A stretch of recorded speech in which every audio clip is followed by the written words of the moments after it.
오늘 아침을 여는 말씀은 역대하 10장 13절과 14절의 말씀입니다. 왕이 포악한 말로 대답할세 르호보암이 원로들의 가르침을 버리고 젊은 신하들의 가르침을 따라 그들에게 말하여 이르되 내 아버지는 너희의 멍에를 무겁게 하였으나 나는 더 무겁게 할지라. 내 아버지는 가죽 채찍으로 너희를 치셨으나 나는 전갈 채찍으로 치리라 하니라. 할렐루야. 오늘 말씀을 통해서 주님의 뜻을 깨닫는 지혜와 기도의 응답을 누리는 은총이 우리 모두에게 넘치게 될 줄로 믿습니다. 우리는 살아가면서 수많은 선택 앞에 놓이게 됩니다. 내가 어떤 선택을 하냐에 따라서 삶의 방향이 조금씩 비틀어지기 시작하고 그 종착지가 전혀 다른 곳으로 정해진다고 해도 과언이 아닐 겁니다. 그래서 선택이라고 하는 게 참 중요하고 또 무겁습니다. 오늘 본문은 그런 무게를 단 한 번에 느끼게 해주는 장면으로 시작이 되는데요. 유다지파 출신 솔로몬의 아들 르호보암이 통일 이스라엘의 왕이 되기 위해 수많은 백성들과 함께 세겜에 모였습니다. 세겜은 이 북쪽 에브라임 지파의 땅이었었어요. 그곳에서 북이스라엘 백성들에게 르호보암이 왕으로서 선포하는 것이죠. 마치 공약을 말하는 그런 느낌으로 앞으로 자신을 잘 따라와 줄 것을 부탁하는 그러한 자리죠. 북이스라엘 지파의 그 대표들은 그 세겜에 모여서 하나같이 기대하고 있었을 거예요. 무엇을 기대했는가? 이제 좀 더 나은 세상이 열릴까? 무거운 짐이 조금은 가벼워지지 않을까? 힘들었던 그 노역과 많았던 그 세금이 조금은 낮춰지지 않을까? 이게 무슨 말입니까? 전대왕 솔로몬 때는 이 유독 솔로몬이 남유다와 베냐민 지파를 편애했었고 북이스라엘의 10지파를 홀대했었거든요. 부과된 노역과 또 측정된 세금도 북이스라엘 사람들에게는 참 가혹했었습니다.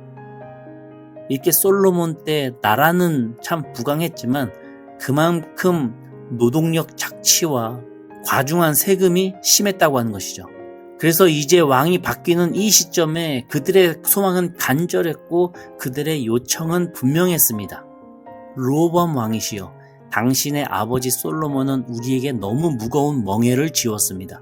이제 그 짐을 좀 가볍게 해주십시오. 그러면 우리가 당신을 왕으로 섬기겠습니다. 르호보암은 이 요청을 받고 고민합니다. 그리고 두 부류의 사람들에게 조언을 구하지요. 첫째는 아버지 솔로몬을 모셨었던 원로 정치인들입니다. 그들은 솔로몬과 황금기를 같이 보냈었던 사람으로서 인생을 오래 살아본 참 노련한 현자들이었죠. 그런데 그들도 젊은 시절에는 어떤 실수를 했었는가? 앞으로도 르호보암의 그 젊은 친구들이 하는 그 실수를 그들도 젊었었을 때 똑같이 했던 거예요. 나라가 부강해진다는 그 감언이설로 북이스라엘 10지파 사람들에게 무거운 짐을 지우고 그들의 그 마음을 헤아리지 못했었던 그 실수를 이미 이 원로 정치인들도 젊은 시절에 했었던 거예요. 그들이 이제 노년이 되어서 과거를 돌아보면서 지금은 이제 이렇게 말합니다. 왕이시여, 백성들의 말을 따르십시오. 오늘 왕이 그들의 종이 되어 주신다면 그들은 영원히 당신의 종이 될 것입니다. 신약시대에 예수님께서 하셨던 말씀인 이 섬기는 자에 대한 그 진리와도 비슷해요. 예수님께서도 마태복음 20장에서 누구든지 크고자 하는 자는 너희를 섬기는 자가 되고 너희 중에 누구든지 으뜸이 되고자 하는 자는 너희의 종이 되어야 하리라. 인자가 온 것은 섬김을 받으려고 함이 아니라 도리어 섬기려 하고, 이런 말씀을 하셨었죠. 원로 정치인들이 물론 자신들도 젊은 시절에는 그 무거운 노역을 북이스라엘 사람들에게 시키며 섬김을 받았던 그런 실수를 했었지만 이제 인생을 다 살아보니 틀렸다는 거예요. 이제는 왕이 먼저 나다지셔서 그들을 섬겨주시면 그들은 평생토록 당신을 섬길 것입니다. 이 조언을 하고 있는 것이죠. 젊은 르호보암이 그 이야기를 들었을 때 과연 어떻게 받아들였을까요? 이제 르호보암은 방향을 돌려서 지금 자신과 함께 쭉 자라왔던 친구들로 구성된 이 젊은 정치인들에게 묻습니다. 그럴 때 이 젊은 신하들은 원로들과는 전혀 다른 조언을 하죠. 마치 원로 정치인들이 젊은 시절 이야기했던 것과 흡사한 이야기를 하게 됩니다. 아닙니다, 왕이여. 더 강하게 밀어붙이십시오. 당신의 손가락 하나가 아버지의 허리보다도 굵다고 말씀하십시오. 채찍 대신에 전갈로 다스리겠다고 말씀하셔야 됩니다. 강하게 나가셔야 됩니다. 내 손가락 하나가 아버지의 허리보다도 굵다라고 하는 그 의미는 나의 권위를 과시하는 의미이고 더 강력한 통치를 하겠다라는 뜻입니다. 이 조언을 들은 르호보암은 아버지 솔로몬과 똑같은 선택을 합니다. 젊은 신하들의 말을 따라서 더 무거운 노역과 더 과중한 세금을 선포하죠. 이미 아버지 시대 때 겪었었던 북이스라엘 사람들은 아들도 크게 다를 바 없음을 보게 되면서 실망하게 됩니다. 그러나 르호보암은 이렇게 생각했던 것이죠.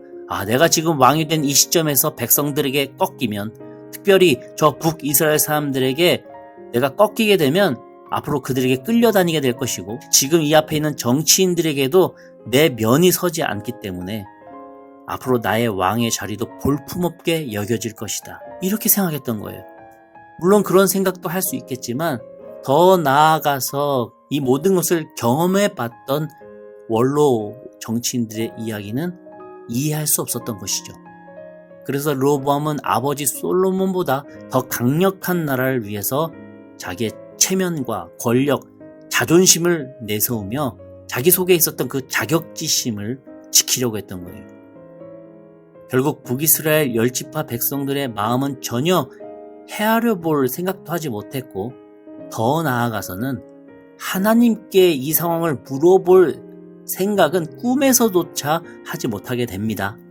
결국 어떻게 되었습니까? 통일 이스라엘이 둘로 쪼개지게 됩니다. 북쪽의 10지파, 즉 북이스라엘은 에브라임 지파 출신이자 솔로몬 왕 때 그 유능했던 부하인 여로보암을 왕으로 추대하게 돼요. 그리고 지금의 르호보암은 유다 지파와 베냐민 지파, 이 두 지파만 다스리게 됩니다. 하나 되었던 민족이 다시 찢어지게 된 것이죠. 다윗 때 그렇게 어렵게 통일시켰던 선민 이스라엘 나라가 손자 때에 가서 다시 분열되고 하나님 앞에서 그 공동체가 깨져버린 거예요. 이 사건은 단순히 어떤 이쪽이냐 저쪽이냐의 정치적인 분열을 지적하고 있는 게 아니라, 믿는 우리가 이웃의 마음에 전혀 관심 없이 나의 체면과 나의 자존심만을 내세울 때 생기는 그 비극을 말해주고 있는 거예요. 인간이라고 하는 한자는 사람인과 사이간으로 쓰여지게 됩니다. 그래서 인간은 사람 사이를 의미하는 단어로서 우리 인간은 사람과 사람 간의 그 사이에서 관계를 맺고 사는 사회적 존재다라는 뜻을 나타내죠. 혼자 살아간다면 인간이라기보다는 그냥 사람인 거예요.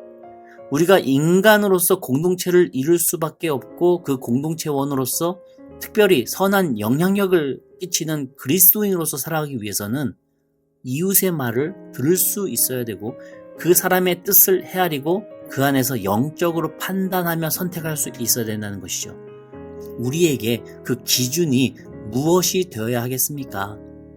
오늘 르호보암이 처음에 여쭤봤었던 그 어르신들에게 여쭤보는 게 기준일까요? 물론 어르신들의 그 연륜이 녹아있는 말씀이 정말 지당하고 맞을 겁니다. 그런데 오늘 본문에서는 그 기준을 말하고자 하는 것은 아니에요. 오늘 내용은 사람의 조언만 따르고 하나님의 뜻을 묻지 않을 때 벌어지는 비극을 말하고자 하는 겁니다. 솔로몬은 아들 르호보암에게 하나님께 묻고 하나님을 찾고 하나님의 지혜를 누리는 그 신앙의 본보기는 보이지 못했던 것 같아요. 그래서 르호보암은 나름 세상의 이치대로 어르신들에게 자문도 구했고, 또 함께하는 그 능력 좋은 젊은이들에게도 물어본 거예요. 나름 자기가 아는 범위 안에서는 애를 쓴 거죠. 그러나 이 모든 것을 주관하시고 가장 좋은 것으로 주시는 영적 아비 되시는 하나님께는 물어본 것 자체를 아예 몰랐다는 것, 이게 비극이었다고 하는 것입니다. 우리 삶의 참된 지혜는 어디서 올까요? 사람의 경험이나 조언에서가 아니라 하나님의 말씀에서 오는 줄로 믿습니다. 사람은 실패해도 하나님의 계획은 실패하지 않거든요. 우리가 실수하더라도 하나님은 우리의 그 실수를 통해서라도 하나님의 뜻을 이루어 가시는 분이시더라고요. 그렇기에 먼 길 돌아가지 않고 그 하나님께 묻는 게 가장 바른 길이지 않겠습니까? 물론 하나님께 묻는 그 과정이 답답하죠. 안 들리죠. 의심되죠. 조급하죠. 너무나도 힘들죠. 그러나 그 과정을 통해서 하나님께 가까이 다가서길 반복하는 그 자녀와 반대로 기도 없이 주변 사람들의 말에 휘둘리는 그 사람의 결과는 전혀 다르다고 하는 것을 우리는 기억해야 됩니다. 처음은 좀 비슷해 보인다 할지라도 점점 서로의 그 방향이 달라지기 때문에 마지막에 그 종착지는 전혀 다르더라. 우리가 하나님께 물으며 기다리며 답답해하다가 혹 쓰러지더라도 우리를 긍휼히 보시는 하나님의 그 은혜가 있기에 우리를 붙잡아 주시고 다시 일으켜 세워주실 줄 믿습니다. 우리 사랑하는 성도 여러분, 오늘 이 말씀을 통해 우리가 두 가지를 기억하기 원해요. 첫 번째로는 이웃의 마음을 들을 수 있는 그리스도인이 되길 원합니다. 내 답을 내가 이미 갖고 듣는 척하는 게 아니라 내 가정에서도 교회에서도 삶의 이 세상의 자리에서도 이웃의 마음을 먼저 헤아리고 들을 수 있는 그 사랑의 크리스천이 되길 소망합니다. 두 번째로는 하나님의 음성을 듣는 사람이 되길 원합니다. 사람의 조언이나 세상의 의견도 좋습니다. 들어야죠. 그런데 그 안에서 누구보다도 하나님의 말씀을 묻고 기다리고 귀 기울이며 따르길 원합니다. 그리고 그것을 전하길 원해요. 르호보암은 실패했습니다. 그러나 우리는 같은 실수를 반복하지 말아야겠죠. 하나님의 지혜와 은혜를 우리가 의지한다면 우리는 깨어진 공동체를 다시 하나로 이을 수 있는 소중한 주의 자녀로 쓰임받게 될 것입니다. 근데 그 과정 속에서 누리는 은혜와 그 과정 속에서 임재하시는 하나님을 만나는 그 기쁨은 세상 어디에서도 맛볼 수 없는 크리스찬의 특권일 것입니다. 오늘 하루도 그런 하나님의 자녀, 예수님의 제자로 살아가시며 크리스찬의 특권인 은혜와 기쁨을 누리시는 우리 성도님들 다 되시기를 주님의 이름으로 간절히 축원합니다. 아멘. 우리 함께 기도하시겠습니다. 우리 함께 기도하시겠습니다.